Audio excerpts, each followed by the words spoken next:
Могул жерде азыркы өзгөртүүгө келген жерде 52-прим пересмотр решения Конституционного суда дейт. Ушул жердин 3-пунктунда решение противоречит моральным и нравственным ценностям общественного сознания народа Кыргызской Республики деп турат. Туурабы? Бул жерде бул мыйзамды өзгөртүүгө мен толугу менен колдойм. Себеби мындан бери 2-3 ай мурда жана Алтын Капалова деген өткөндө кайрылган. Конституциялык сотко кайрылып, Кыргызстанда мачествоны киргизип, чечим чыгартып өткөндө кайрылган. Ценностям общественного сознания. Могул жерде мен экинчи окуудан да бересиз да. Жазуу түрүндө берем. Кийинки сөз Коргонбай уулу Жусупбек мырзада. Саламатсыздарбы, урматтуу жыйындын катышуучулары. Могул жерде азыркы өзгөртүүгө келген жерде 52-прим пересмотр решения Конституционного суда дейт. Ушул жердин 3-пунктунда решение противоречит моральным и нравственным ценностям общественного сознания народа Кыргызской Республики деп турат. Туурабы? Бул жерде бул мыйзамды өзгөртүүгө мен толугу менен колдойм. Себеби мындан бери 2-3 ай мурда жана Алтын Капалова деген өткөндө кайрылган. Конституциялык сотко кайрылып, Кыргызстанда мачествоны киргизип, чечим чыгартырып алды. Балдардын фамилиясын, энесин. Бул деген сөз улуттун, кыргыз улутун бир 20 жылдан кийин, 30 жылдан кийин жок болуп кеткенге шарт түзүп бере турган мыйзам. Бизде Конституциялык соттун төрагасы ким? Фамилия аты элге айтып койгулачы. Осмонбетов Эмиль.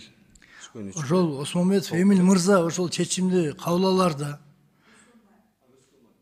Өскөнбаев Эмиль мырза ошол чечимди кабыл аларда элдин, ата-бабалардын каада салтын, ата мурастан калып келген кылымдар бою келаткан нерсени өзгөртүп, жанагы баланын фамилиясын энесине жазып бергенде бул ушул эң туура эмес иштердин бири болду да. Ошондуктан могул конституциялык чечимдерди өзгөртүүгө могул жерде кто имеет право дейт.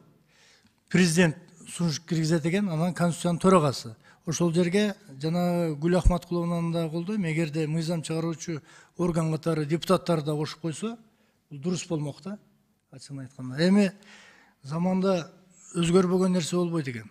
Эмполор иштеп атат, сырткы душмандар бар, кыргыздын өзүнүн душмандары бар.